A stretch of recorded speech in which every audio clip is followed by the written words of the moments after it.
जन्म और मृत्यु पर किसी का कोई वश नहीं है। इंसान की मृत्यु के पश्चात उसे स्वर्ग मिलेगा या नरक, ये किसी को नहीं पता। परंतु शास्त्रों के अनुसार इंसान के कर्मों के अनुसार ही उसे स्वर्ग या नरक मिलता है। नमस्कार, श्री भगवती दरबार में आपका स्वागत है। आज की यह वीडियो बहुत ही खास और रहस्यमयी है। वीडियो को अंत तक जरूर देखें। मेरा विश्वास है कि आपको ये कथा जरूर पसंद आएगी। अगर आपको कथा अच्छी लगे तो लाइक और शेयर जरूर करिए। तो चलिए बताते हैं कि हमारे शास्त्रों के अनुसार स्वर्ग और नरक क्या है। स्वर्ग और नरक के बारे में बहुत सारे प्रश्न देवी सावित्री ने यमराज से पूछे थे। देवी सावित्री इतनी सुंदर थी मानो दूसरी लक्ष्मी हो। सावित्री का विवाह दूतसेन के पुत्र सत्यवान से हुआ था। सत्यवान बहुत ही सुशील और सत्यवादी था। विवाह के 1 वर्ष के पश्चात ही सत्यवान और सावित्री राजमहल के सुख त्याग कर वन में चले गए और राज वैभव त्याग कर वन में रहने लगे। एक दिन पिता के कहने पर सत्यवान लकड़ी और फल लाने के लिए वन में गए। सावित्री भी इनके साथ थी। लकड़ी काटते समय अचानक सत्यवान पेड़ से गिर पड़े और उसकी मृत्यु हो गई। यमराज उनके सूक्ष्म शरीर को साथ लेकर यमपुरी जाने लगे। इस पर देवी सावित्री भी इनके पीछे पीछे चल पड़ी। यमराज ने सावित्री को अपने पीछे आते देख उससे कहा कि तुम मेरे पीछे क्यों आ रही हो? तुम्हारे पति सत्यवान की आयु अब पूरी हो चुकी है, इसलिए अपने किए हुए कर्मों का फल भोगने के लिए इसे मृत्यु लोक से लेके जा रहा हूँ। सावित्री ने कहा, प्रभु आप तो ज्ञान के अथाह सागर हैं। मुझे आपसे कुछ बातें पूछनी है। कृपया करके मेरे प्रश्नों का उत्तर देने की कृपया करें। सावित्री ने यमराज से पूछा, प्रभु किस कर्म के प्रभाव से मनुष्य किन किन योनियों में जाता है? कौन से कर्म से स्वर्ग मिलता है और कौन से कर्म से नरक मिलता है? और नरक कितने प्रकार के होते हैं? उनकी कितनी संख्या है? और उन नरकों के क्या नाम है? कौन किस नरक में जाता है और कितने समय तक वहाँ रहता है?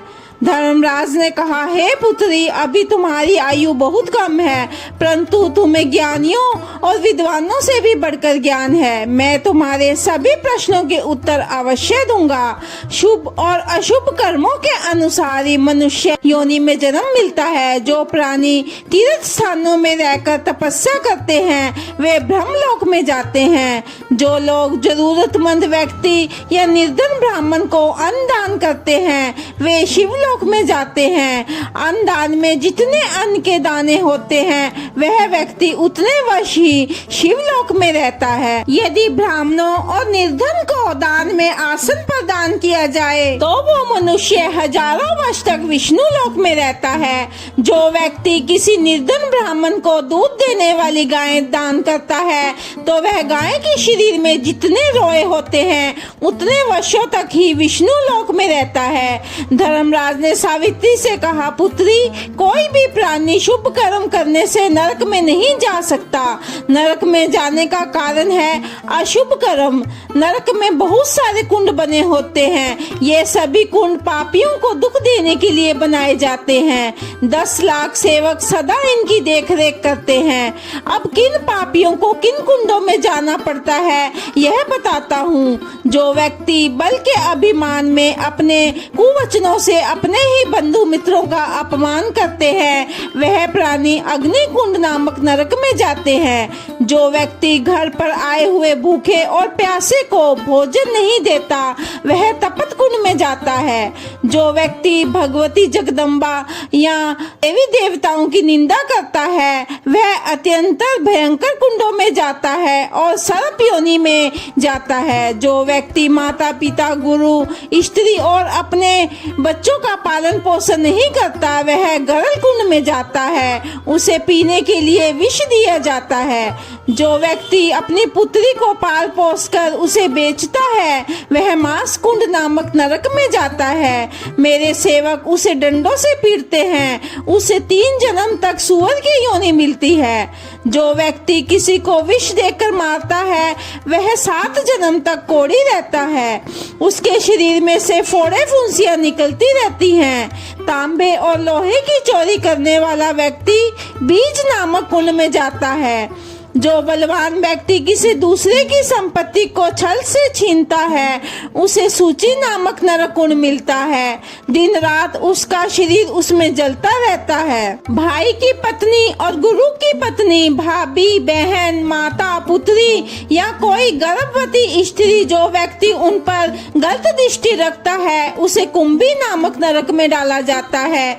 इसके अलावा जो व्यक्ति सूर्य ग्रहण या चंद्र ग्रहण के समय भोजन ग्रहण करता है उसे भी घोर नरक मिलता है। जो नारी अपने पति को हर समय क्रोध की दृष्टि से देखती है या उसे कड़वे वचन कहती रहती है तो उसको मुख नामक नरक में डाला जाता है तथा मेरे दूत उसे डंडों से पीटते हैं। जो व्यक्ति हाथ में तुलसी लेकर झूठ बोलता है या झूठी गवाही देता है वह ज्वालामुख नामक नरक में जाता है। मित्रद्रोही विश्वासघाती मनुष्य मुख नामक नरक में जाता है।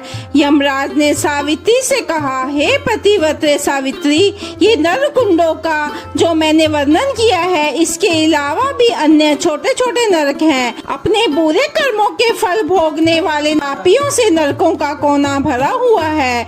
इस तरह से सावित्री को उपदेश देकर यमराज अपने स्थान पर चले गए और सावित्री की पति सेवा से प्रसन्न होकर यमराज ने सावित्री के पति के प्राण वापस लौटा दिए।